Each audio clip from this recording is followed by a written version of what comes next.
This is Juz 30. I am not perfect and I am human and I make mistakes. This is my sincere attempt to summarize the 30th Juz of the Quran in a calm and gentle story format that is easy to listen to and easy to understand. I ask for patience and grace. The story reaches its final stage with words that are short, powerful, and deeply awakening. The message now speaks directly to the heart, without long explanation, as if standing very close. Every verse feels like a knock, reminding the soul of why it exists and where it is going. The story opens by drawing attention to signs that people often overlook. The night as it settles quietly, the dawn as it breaks gently, the sky above and the earth below. These simple, repeated signs are not ordinary. They are reminders that the world moves with purpose and precision. Nothing is random, everything follows a command. God reminds humanity that every soul is being watched over, nothing is forgotten. Every action, every intention, every quiet choice is recorded. This reminder is not meant to create fear alone, but awareness. Life matters because actions matter. The story speaks about the day when secrets will be exposed. What was hidden in the heart will be made clear. Strength, excuses, and status will not help. Only truth will stand.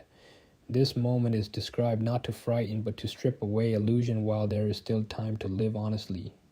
The narrative turns toward the human being and asks them to reflect. From what were you created?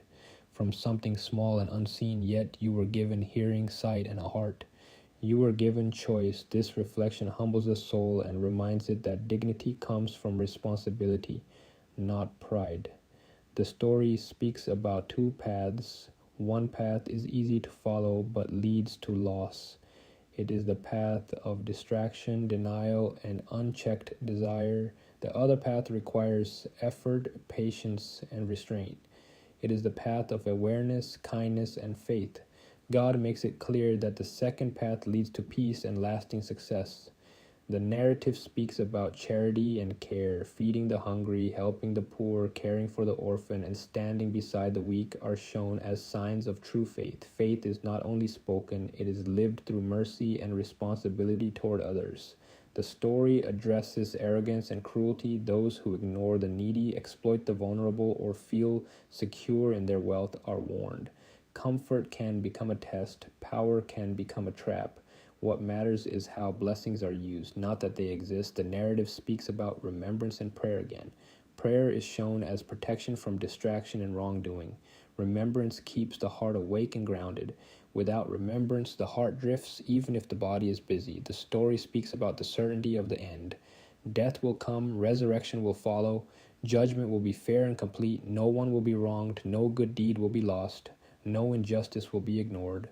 The narrative contrasts two final outcomes. One group is welcomed with peace, their faces are calm, their hearts are satisfied, they lived with faith, patience, and compassion. The other group faces regret. They dismissed reminders, delayed repentance, and chose distraction over awareness. Their regret comes not because God was unjust, but because they ignored repeated mercy. The story speaks about sincerity again and again. Small, sincere deeds are heavy with value. Large, empty deeds fade quickly. God looks at hearts and intentions, not appearances. The narrative reminds people that guidance has now been completed and delivered clearly. Nothing essential has been left unsaid. The responsibility now rests with each soul. The story closes with reassurance and hope. God reminds people that He is forgiving, generous, and near. Turning back sincerely wipes away what came before. Mercy is greater than mistakes. Hope remains until the final breath.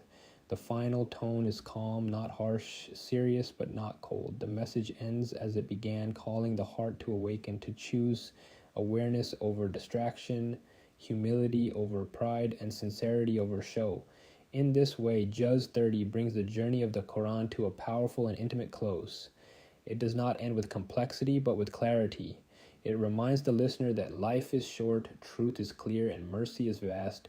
It teaches that success is not measured by noise or achievement, but by faith, patience, kindness, and remembrance of God. And it leaves the soul with a final, gentle invitation to return, to live honestly, and to meet God with a heart that tried, repented, and trusted.